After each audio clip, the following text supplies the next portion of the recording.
سے محروم ہیں۔ بنیادی تعلیم مکتب کے اندر بنیادی تعلیم دی جاتی ہے، عقائد کی تعلیم اور اسلامیات کی تعلیم، معاشرت کی تعلیم، جو بنیادی یعنی ہر انسان کو سیکھنا اس پر ضروری ہے، فرض عین ہے، یہ تعلیم مکتب کے اندر دی جاتی ہے۔ اس کے بعد جو تعلیم ہوتی ہے فرض کفایہ ہے، سیکھے تو بہت اچھا، ورنہ نہیں سیکھے تو کوئی جو ہے تو اس کی پکڑ نہیں، لیکن مکتب کی جو تعلیم ہوتی ہے یہ بنیادی تعلیم فرض عین کہلاتی ہے۔ اس طریقے سے نماز فرض عین ہے، ہر ایک کے اوپر جو ہے تو اس کو پڑھنا ضروری ہے، اور فرض کفایہ جو نماز ہے یہ جنازے کی نماز ہے، اس کے اندر چند لوگ بھی پڑھ لیں گے تو یہ کافی ہو جائیں گی۔ تو جس طریقے سے مکتب کی یہ تعلیم جو ہے یہ فرض عین ہے، ہم اپنے مکتب کے اندر بچوں کو ڈالیں گے تو ہمارے بچے بھی ایسے ہی قربانی دینے والے جو ہے تو پیدا ہوں گے، بنیں گے، دین کے شہسوار ہوں گے، دین کے نام پر اپنے آپ کو قربان کرنے والے ہوں گے۔ کہا جاتا ہے ابھی فلسطین کے اندر ہم دیکھ نہیں رہے ہیں کہ 23 لاکھ کی آبادی جو ہے تو فلسطین کے اندر ہے، وہاں پر 22 لاکھ افراد حافظ قرآن ہیں،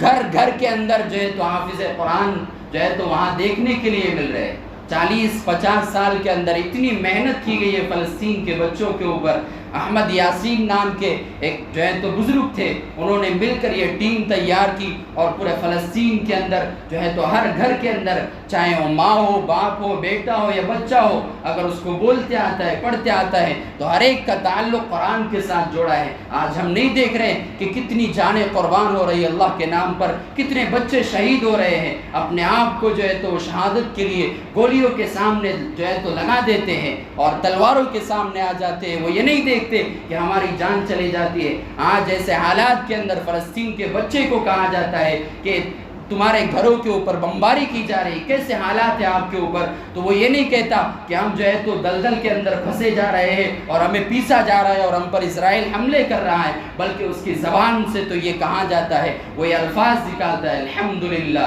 الحمدللہ، ہم جس حال میں بھی ہے اللہ کا شکر ہے۔ ایسے حال کے اندر وہ اللہ کا شکر ادا کرنے کے لیے تیار ہو جاتے ہیں۔ اگر ہم اولاد کی صحیح تربیت کریں گے، ان کی پرورش کریں گے، تو یہ اولاد ہمارے لیے بھی اور آخرت کے اندر بھی ہمارے لیے جو ہے تو نجات کا ذریعہ بنے گی۔ ورنہ اگر ہم اپنی اولاد کو اگر ایسے ہی رکھیں گے، کوئی ان کی تربیت نہیں، مرنے کے بعد تو بہت دور کی بات ہے،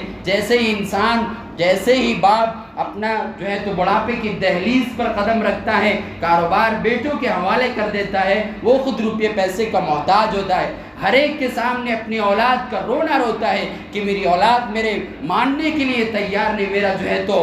دکھ سننے کے لیے تیار نہیں، یہ اپنے دکھ کسی غیروں کے سامنے سناتا پھرتا ہے، اس کے اولاد اس کے قریب نہیں آتی۔ کیا اس سے بڑی سزا اور دنیا کے اندر کیا ہونا ہم سب؟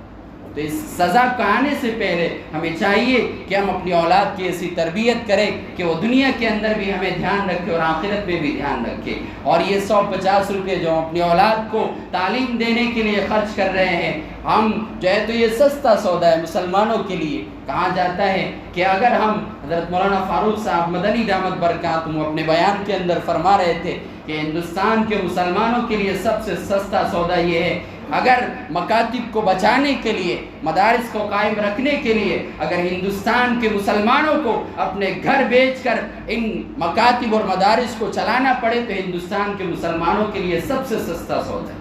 ورنہ ہم جا کر دیکھتے ہیں اسپین کے اندر اور اسی طریقے سے دوسرے ممالک کے اندر، وہاں ایسا حال ہے کہ کوئی مسلمان دکھنے کے لیے تیار نہیں۔ جہاں پر اسلام کا بول بالا تھا ایک وقت کے اندر، آج دیکھتے ہیں وہاں کوئی کلمہ گو جو ہے تو ملتا نہیں، کوئی کلمہ پڑھنے والا جو ہے تو دکھنے کے لیے تیار۔